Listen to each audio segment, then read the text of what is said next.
నిన్న జరిగినటువంటి ప్రెస్ మీట్లో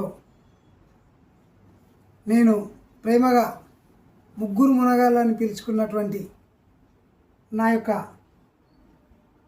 పూర్వ పార్టీ సభ్యులైనటువంటి ముగ్గురు మునగాళ్లకు నేను ఒకటే చెప్పదలుచుకున్నా. దళిత బంధు గత ప్రభుత్వంలో నేను లబ్ధి పొందినా అని చెప్పి ఆరోపణలు చేసిరు కదా నిన్న. ఆ ఆరోపణలకు రుజువులు ఏమున్నాయో చూపించండి. నేను నా కుటుంబం జుంటిపల్లి వర్సెస్ అనేదే ఉంటుంది. నా ఫ్యామిలీ మొత్తంలో ఎవరికి కూడా వేరే పేరు ఉండదు. జుంటిపల్లి ఫ్యామిలీలో మొత్తానికి ఎవరు లబ్ధి పొందిర్రో మీరు రుజువులు చేసి చూపించాలి. ఇంకొకటి, మీరు చూపించని వేళల తదుపరి చట్టరీత చర్యలు తీసుకోనబడును అనేది 100% ఉంటుంది. అంత ఈజీగా ఇడిచిపెట్టే రకం కాదు నేను. ఒకటి, భారతీయ జనతా పార్టీలో ఉంటూ అమ్ముడు పోయినావు అని అన్నావు కదా. అమ్ముడు పోయినప్పుడు నాకు కొనటోనికి మధ్యన బ్రోకరిజం చేస్తారు కదా, ఆ బ్రోకర్ గాడు ఎవడో తీసుకురా. అలాగే నన్ను కొనేంత దమ్ము, ధైర్యం, శక్తి, ధనం ఎవనుకుందో వాడిని కూడా ముందుకు తీసుకురా. నన్ను కొన్నోడు ఎవడో ఫస్ట్ నిరూపించకపోతే దానికి తర్వాత పరిణామాలు చాలా తీవ్రంగా ఉంటాయని కూడా నేను హెచ్చరిస్తున్నా. ఇంకో విషయం, ఏదైతే రాజీనామా అన్నావు కదా, చలో రాజీనామా చేద్దాం. మీరు బీఆర్ఎస్ వల్ల ప్రోద్బలంతో గెలవలేదని చెప్పి మీకు ప్రజలు మెచ్చుకొని ఓట్లేసి గెలిపించిర్రు. ప్రశ్నించే గొంతుకలు కదా మీరు. ఏడ ప్రశ్నించిర్రో, ఎవరిని ప్రశ్నించిర్రో, దేని గురించి ప్రశ్నిస్తున్నారో అనేది తాండూరు ప్రజానికం మొత్తం చూస్తూనే ఉన్నది. అయ్యా యువనాయక తమ్ముడు కిరణ్, అమ్ముడు గురించి నువ్వే చెప్పాలి, మేమే వినాలి. ఇంకొక విషయం ఏంటంటే, గత ప్రభుత్వ హయాంలోనే ఉన్నప్పుడు భారతీయ జనతా పార్టీ 7 సీట్లు కైవసం చేసుకుంటే 16వ వార్డు నారా శ్రీకాంత్ కానీ, 19th వార్డు నుండి జుంటిపల్లి వెంకట్ని కానీ ఓడగొట్టిన ఘనత మీ బీజేపీ పార్టీ సంబంధికుల నాయకులే. తమ్ముడు తెలుసుకో, గెలవడానికి 7 సీట్లు గెలిచినా అప్పట్లో చైర్మన్ రేస్లో ఉన్నటువంటి వాళ్ళు 20 వార్డు ఎక్స్ కౌన్సిలర్ గారు డైరెక్ట్గా వాళ్ళు కండువాలు కప్పుకొని బారాసలోకి చేరిరు, బారాస పక్షాన్ని నిలబడ్డారు. కానీ మీరు బీజేపీలో ఉంటూనే బీఆర్ఎస్కు తొత్తులుగా పనిచేసారు. తాండూరు మొత్తం గమనించింది.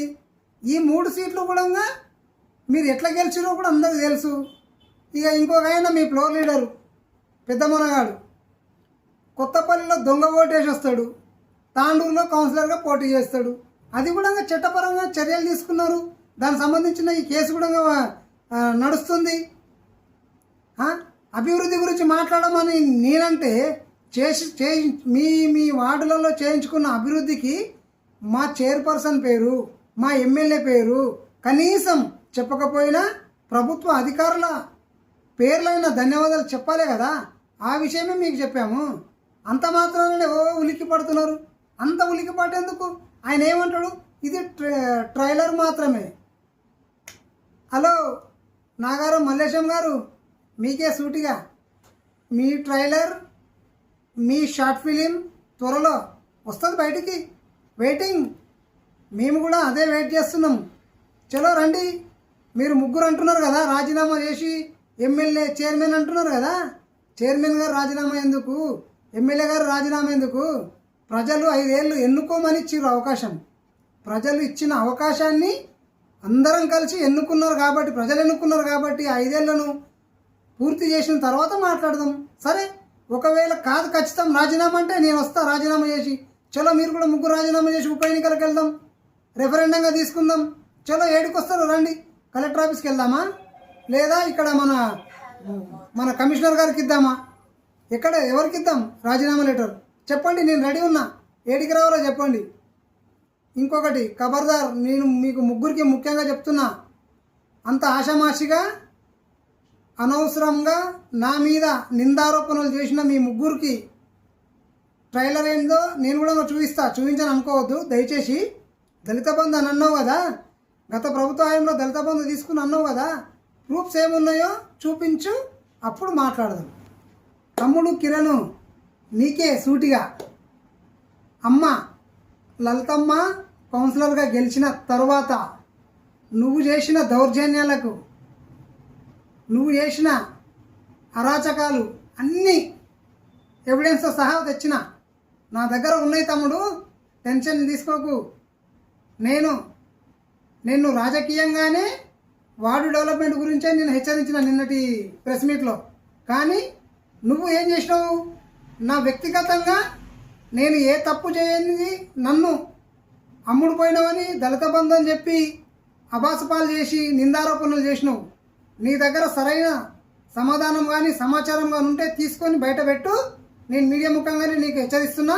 ఖచ్చితంగా నీ ఎవిడెన్స్ నువ్వేవైతే చేసినావో గొల్లచెరు వెంట సర్వే నంబర్ 112లో ఏమేం చేసినావో అవన్నీ నా దగ్గర ఎవిడెన్స్తో సహా ఉన్నాయి తమ్ముడు, జాగ్రత్త. ఇంకొకసారి నా జోలికి వస్తే వేరే తీరు ఉంటుంది. నేను క్లియర్ కట్గా చెప్తున్నా. రాజకీయంగా నీ వార్డులు అభివృద్ధి చేసుకొని మా చైర్మన్కు మా ఎమ్మెల్యే పేరు తీసుకొని ధన్యవాదాలు చెప్పండి అని చెప్తేనే మీకు ఇంతగానం ఉన్నది. దయచేసి మీరు ఇది జాగ్రత్తగా విని రేపటి రోజు ఇంకొకరి పైన నిందారోపణలు చేయగలరని మనవి.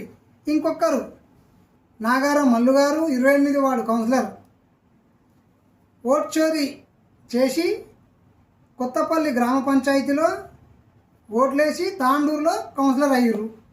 అరే అమ్ముడు పోయిరని అన్నారు కదా, అమ్ముడు పోయేది మీరు. కొత్తపల్లిలో కాంగ్రెస్ నుంచి సర్పంచ్గా పోటీ చేస్తారు, తాండూరులో బీజేపీ నుంచి కౌన్సిలర్గా పోటీ చేస్తారు. మళ్ళీ ఎలక్షన్లు వచ్చేసరికి బీఆర్ఎస్కి అమ్ముడు పోతారు. అరే అమ్ముడు పోయేది మీరే, మీ దగ్గరనే ఉన్నది అమ్ముడు పోయేది, మా దగ్గర లేదు.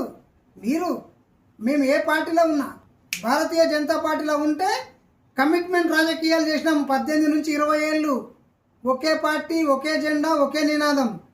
కేవలం నినాదం కోసం పనిచేసినటువంటి ఘనత వెంకటేష్ జుంటిపల్లి గారికి ఉన్నది. తాండూరు ప్రజానిక 36 వార్డులలో వెంకటేష్ జుంటిపల్లి అంటే ఎలాంటి వాడు అనేది అందరికీ తెలిసినదే. నేను అమ్ముడు పోయేటోనైతే నేను మీలాగా ఎప్పుడో మీతో పాటు ఉండి అమ్ముడు పోయేటోని. కాబట్టి ఏ పార్టీలో ఉన్న నాయకత్వం కూడా వెంకట్ జెన్యూన్ నిజాయితీ పరుడు అని అంటారు తప్పితే దొంగ ఓట్ చోరీ అనరు. మీలాంటి వాళ్ళ కోసమే కేంద్ర ప్రభుత్వం కూడా ఎస్ఐఆర్ అనేది ఒకటి తీసుకొని వచ్చింది. ఆ ఓట్ చోరీ కూడా మీలాంటి వాళ్ళ కోసమే ఎస్ఐఆర్ తీసుకొని వచ్చింది. మీలాంటి వాళ్ళు అక్కడ ఓటు ఇక్కడ ఓటు ఉండకుండా ఉండడానికి, 2 చోట్ల ఓట్లు ఉండకుండా ఉండడానికే ఓట్ చోరీ తీసుకొని వచ్చింది, ఈ ఎస్ఐఆర్ తీసుకొని వచ్చింది. ఈ ఎస్ఐఆర్ ద్వారా ఇప్పుడు రాబోయే రోజుల్లో మీ ఎన్నికలు ఏంటో తెలుస్తుంది, మీ భవిష్యత్తు ఏంటో తెలుస్తుంది, మీ బలం ఏంటో తెలుస్తుంది.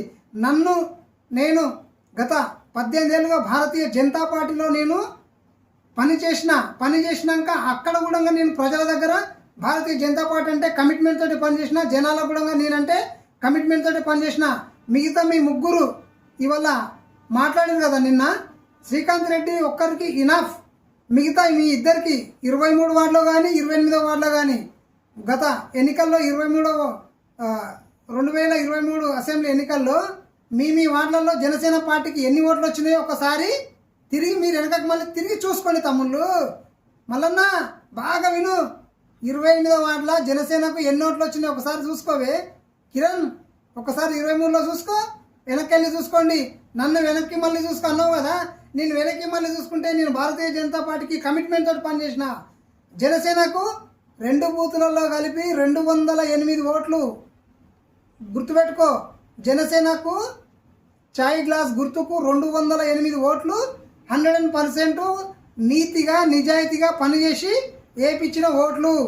గుర్తుపెట్టుకో, మీలాగా ఒక పార్టీకి అమ్ముడు పోలేదు. లోపాయికారికంగా పైన బీజేపీ కండువా, లోపల ఇంకో పార్టీ కింద పనిచేయలేము. గుర్తుపెట్టుకొని మళ్ళీ నా దగ్గరికి రండి. జై హింద్.